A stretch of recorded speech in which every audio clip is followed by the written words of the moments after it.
કહેવાય છે મંદિરની પરિપૂર્ણતાનું પ્રતીક એટલે ધ્વજા. એવી જ ધ્વજાનું આરોહણ આજે અયોધ્યાના રામલલાના શિખરે લહેરાઈ રહ્યું છે. ચાલો મળીએ આ ધ્વજા પાછળના એક કારીગરને. નમસ્કાર.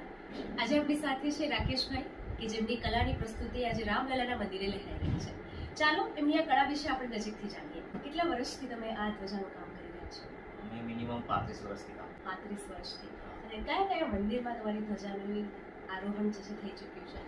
અમારા આમ વધારે પડતું છે અંબાજીનું ટેમ્પલ છે, પછી દ્વારકાનું છે, અલગ અલગ જગ્યા ઉપરનું બધું મંદિરોની ધજા બનાવી છે. અયોધ્યાની જે લડત છે તેના બધા આપણે સાક્ષી રહ્યા છે.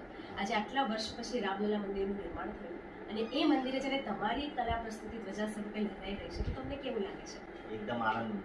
અમારો નસીબ છે કે જેના કારણે અમને આ ધજાનો બનાવવાનો મોકો મળ્યો. તમારી ધજાની ખાસિયત શું છે? કયું કપડું, કઈ બારીકીનું તમે ધ્યાન રાખતા હો છો?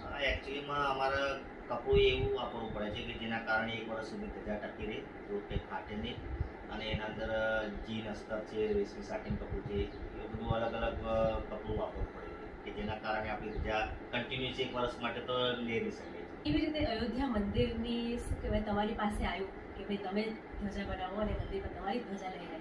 એકચ્યુઅલીમાં તો એ તો અમારા બધા ફાધરના ટાઈમના બધા રિલેટિવ છે, તો એમના કારણે એમની ઓળખાણથી આપણને મોટો ઓર્ડર મળ્યો છે. એટલે એમના ઓળખાણથી જ બધું થયું છે. પપ્પા હતા ત્યાં સુધી બધા ઓળખતા હતા, તો હવે એમના નામ ઉપરથી અમારો ધંધો ચાલે છે અત્યારે. એટલે આટલા વર્ષથી તમે આ ધ્વજાના આરોહણવાળી પ્રક્રિયામાં, ધ્વજા બનાવવાની પ્રક્રિયામાં તમે છો, તો ધ્વજાનું હજી બીજી ખાસિયત શું છે કે એનું શું ધ્યાન રાખવું જોઈએ કે મંદિરમાં કેવી રીતે તમારી પાસે બધું અલગ અલગ કોઈ સ્ટાઇલ કે અલગ અલગ કોઈ બારીકી કે તમારી પાસે કોઈ ફરમાઈશ આવતી હોય?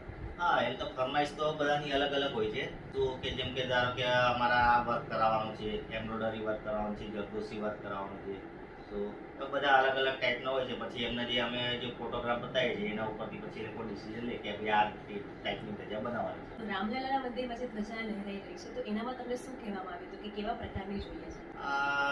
એના અંદર તો એમ્બ્રોઇડરી વર્ક અને આરી વર્ક બંને કરેલું છે અમે. તો અને આઉટલાઈન ઉપર અમે લોકોએ ગોલ્ડન કલરની બોર્ડર લગાવી છે કે જેના કારણે ધજાનો લુક સારો આવે. અને અંદર એક કોવીદારનું વૃક્ષ છે, સૂર્યજ દાદાનું ચિહ્ન છે, વચ્ચે ઓમ છે.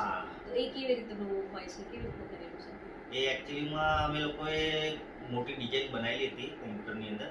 એના પછી અમે લોકોએ અલગ અલગ ટાઈપના વૃક્ષ બનાવેલા હતા જેના કારણે ધજાનો લુક જે રીતે સારો આવે એ રીતે અમે લોકો કોમ્પ્યુટરની ડિઝાઇન બનાવેલી. અને સૂરજ છે અને અંદર ઓમનું ચિહ્ન મૂકેલું છે કે જેના કારણે રામ ભગવાન જે છે સૂર્યવંશી છે એના કારણે એ સિમ્બોલ. એટલે ખરેખર ખૂબ લાગણી અને આનંદનો અનુભવ થાય કે ભગવાને આપણને જે કળા